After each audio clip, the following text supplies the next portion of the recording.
আমি যদি মারাও যাই আপনারা পিছপা হবেন না, আপনারা এই আন্দোলনকে সফল করেই ছাড়বেন। আমি আবারও বলতে চাই, আমি টিয়ার সেল কেউ কেনতে হয়নি। আপনারা যারা সুস্থ আছেন আপনারা পিছপা হবেন না, আপনারা এই আন্দোলনকে সফল করুন। আসসালামু আলাইকুম। আজ 4 আগস্ট, কোঠা বিরোধী আন্দোলন থেকে বৈষম্য বিরোধী আন্দোলন, যাদের একটাই দফা, একটাই দাবি, বর্তমান সরকার প্রধানের পদত্যাগ। আজকে 4 আগস্টে কি হয়েছে সারা দেশে সেটার একটা সংক্ষিপ্ত বিবরণ আপনাদের জানানোর চেষ্টা করছি। আজ বিভিন্ন জেলাতে বিক্ষোভ হয়েছে এবং সেই বিক্ষোভে অন্য দিনের মতো রীতিমতো পুলিশ গুলি করেছে। পুলিশের গুলিতে সর্বশেষ তথ্য মতে মোট 52 জন শহীদ হয়েছেন। এর ভিতরে হাজার হাজার ছাত্র জনতা আহত হয়ে গুলি খেয়ে হাসপাতালে ভর্তি। তাছাড়া মৃতের সংখ্যা আরো যে কত গুণ সেটা কিন্তু আমরা বলতে পারি না, কারণ সঠিক নিউজ কিন্তু সবসময় আসে না। দর্শক মণ্ডলী, এই হচ্ছে বর্তমান অবস্থা এবং আজ সন্ধ্যা 6টা থেকে আবারও সেই অনির্দিষ্টকালের জন্য কারফিউ জারি করেছে সরকার। আমাদের প্রাপ্ত খবর অনুযায়ী আওয়ামী লীগ, ছাত্রলীগ, যুবলীগের সন্ত্রাসীরা গুলি করে কুপিয়ে প্রায় 30-এর অধিক শিক্ষার ছাত্র জনতাকে হত্যা করেছে এবং দিন শেষ হতে হতে এই সংখ্যাটা কোথায় গিয়ে দাঁড়ায় আমরা জানি না। এরই প্রেক্ষিতে আমরা একটি সিদ্ধান্ত নিয়েছি, আমাদের একটি জরুরি সিদ্ধান্ত মোতাবেক আমাদের যে 6 তারিখের যেই লং মার্চ টু ঢাকা কর্মসূচি ছিল সেটাকে আমরা একদিন এগিয়ে নিয়ে এসেছি। অর্থাৎ আগামীকাল 5ই আগস্ট সারা দেশের মুক্তিকামী জনতাকে ঢাকার উদ্দেশ্যে রওনা হওয়ার জন্য আমরা আহ্বান জানাচ্ছি। যারা পারবেন, যাদের পক্ষে সম্ভব হবে, আজ রাতেই আপনারা ঢাকার উদ্দেশ্যে রওনা হয়ে যান। আমরা আগামীকাল সারা দেশের মুক্তিকামী জনতাকে ঢাকায় আসার আহ্বান জানাচ্ছি।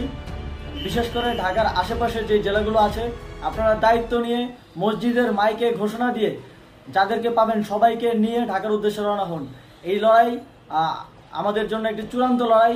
আমরা চূড়ান্ত ঘোষণার জন্য প্রস্তুত, আমরা গণভবনের দিকে যাত্রার জন্য প্রস্তুত এবং সেই উদ্দেশ্যেই আপনারা সবাই ঢাকা আসুন। আমরা আপনাদের সবাইকে নিয়ে আমাদের চূড়ান্ত দাবি আদায়ে এগিয়ে যাব। আমি জানি না সমন্বয়করা আজকে রাতে বেঁচে থাকতে পারবে কিনা, কিন্তু আপনাদের উপর আমরা এই দায়িত্ব দিচ্ছি।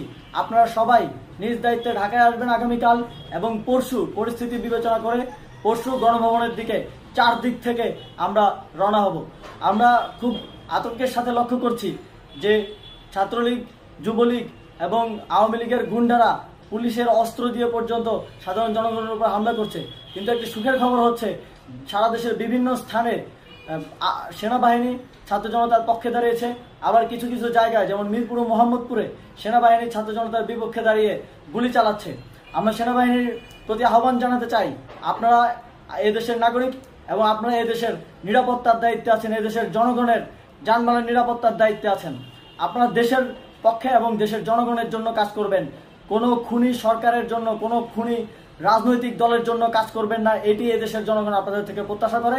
আমাদের এই আন্দোলনে সম্পূর্ণ সমর্থন দিয়ে হয় নিরপেক্ষ থাকুন অথবা এই খুনি বাহিনীকে, সরকারের খুনি বাহিনীকে প্রতিহত করুন, তাদেরকে যথাযথ শাস্তির আওতায় নিয়ে আসুন। যেই কারফিউ সরকারের পক্ষ থেকে ঘোষণা করা হয়েছে, আমরা স্পষ্টভাবে বলতে চাই সেনাবাহিনী এই ধরনের কোনো কারফিউ বাস্তবায়নের জন্য মাঠে না নামে।